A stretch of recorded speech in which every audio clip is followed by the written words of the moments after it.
law, and everyone has a right to protest against that war. Anyone could protest, anyone could condemn that kind of war, be a Hindu, Christian, Muslim, fundamentalist or otherwise. You have a right to protest.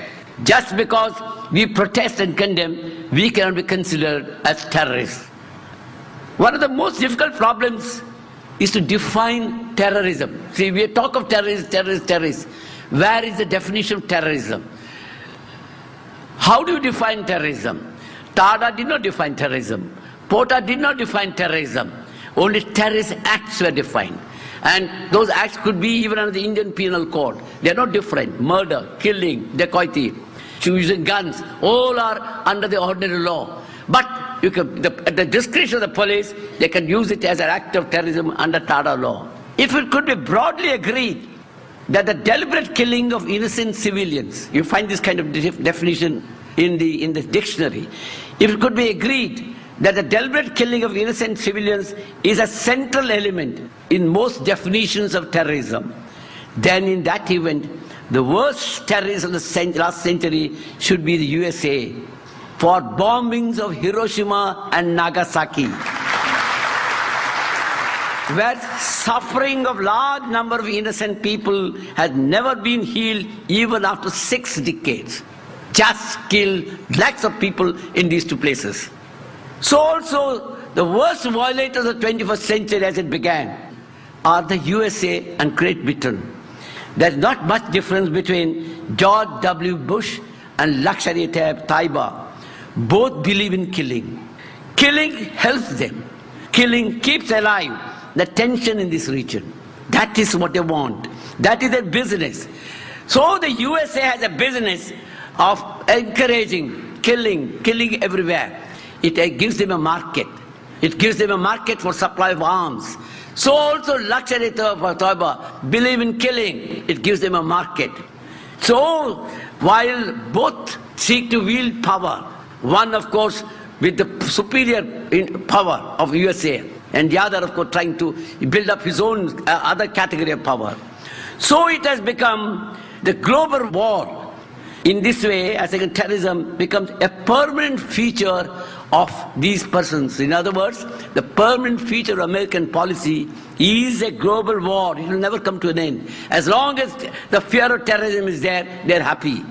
As a result of this, what is happening in the rest of the world is that freedom and liberty gets curtailed. We are now gradually sliding into what is called a security society. Today, as you must have seen as we walked in, what happened to all of us? Everyone had to have a checkup.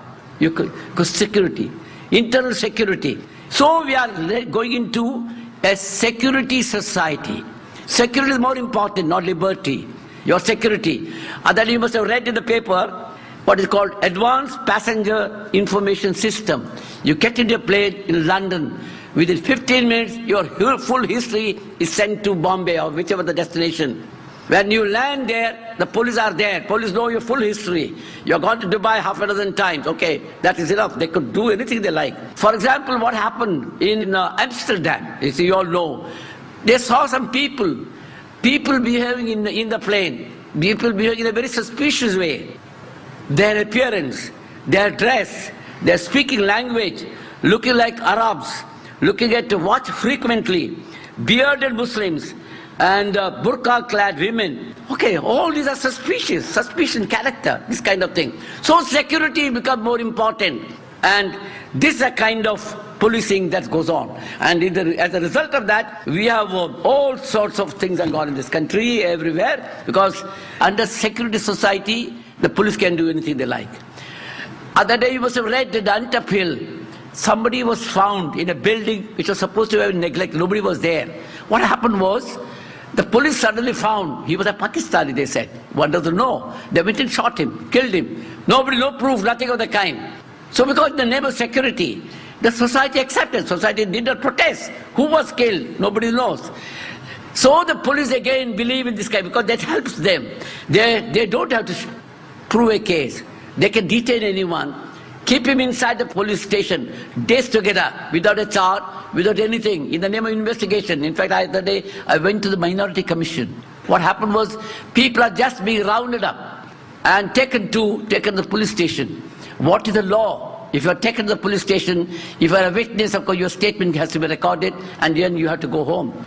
If you are not a witness, you are a suspect, then your name should be there somewhere. Your name should be in the FIR, or they should have advanced information. But they just can't take you to the police station and say, you are a suspect, you don't know anything about me, but you are a suspect. You keep me, you torture me inside. You keep me for days together. No station diary entry, no report. And one fine day, you handcuff that man with another unknown person who is supposed to come from Pakistan. And they say, you are connected with the two together. This is the kind of system. So in the name of security today, police can do whatever they like. Anyone can be killed in an encounter, that's and no investigation. In the name of security, every movement of yours can be tracked. Your bank accounts, for example, your transactions, all come under the check. In the name of security, see, the other day the rule has come in Bombay city, you can't sell or buy property. You can't rent out your house. You want to rent out, you have to go and inform the police officer. So the police have to be informed. So liberty is becoming a casualty. You are literally going to be enslaved. Soon if this kind is encouraged, ultimately you slowly, your rights are being taken away. Your liberty is being taken away. You are enslaved. This is a kind of thing. And I tell you, this is not something new. When TARA was introduced, also it was introduced for the sake of security. Even the Supreme Court, though it is a draconian law, unjust law, after Maneka Gandhi's case, nobody could have upheld that kind of law. Yet the Supreme Court upheld that law. Again in the name of internal security. In the name of security, that's the main consideration. They upheld quota law, again in the name of security. They upheld Armed Forces Special Powers Act, which has done havoc in northeastern states, Manipur and so on, those places. Yet we upheld the law in the name of security. All our principles of the liberal society, justice, social, economic, everything, all those they have forgotten. This is a kind of approach. So therefore it is necessary, we must understand, this violence must come to an end. So what is the solution? Solution is not arms. Solution is not violence. Violence against me from the people or from the state. No. What is required is that why should there be so much violence in the society? Our approach should be why there is this kind of terrorism. What is the reason for that? That is the thing the government must understand. Not arms, not this kind of harsh law. I tell you, there is so much of injustice in the society. Go to any part of India, anywhere. So much of injustice. The rich and the powerful can get away with impunity. Nothing happens to them. America can invade any country, nothing happens to them internationally. Within India, the rich and powerful are not bothered. They don't go in for voting, but they get whatever they want. But the poor, what happens to the poor? The marginalized. Huge projects, for example. We have built huge projects. I got details of statistics if you want, I can give them. What happens to them? Narmada Dam is the simplest example. Came up. What happened to the people who were affected? Large number of tribals, what happened to them? They had lost their land, lost everything, yet nothing happened to them. What should they do? In Bombay, we have 40 lakhs or more people live in slums. What's the government doing? Government is demolishing them. Your right to housing, internationally recognized right to housing, right to shelter, part of Universal Declaration of Human Rights, international covenant, civil and political, economic, social, cultural rights. All this is forgotten. Supreme Court has said repeatedly in the past, Article 21, right to life includes everything that goes with human dignity. Your food, your clothing, your shelter, your health, your education. What are we doing today? Everything we are not bothering. The government thinks it is not his business. The government thinks it is not their job. They're slowly abdicating their responsibilities. In a situation like what should the people do? If you are thrown away from your house, you don't get justice in a court of law. What do? In Vidarbha, large number of people committing suicide. Repeated approaches, repeated appeals. Government is indifferent. Government is doing nothing.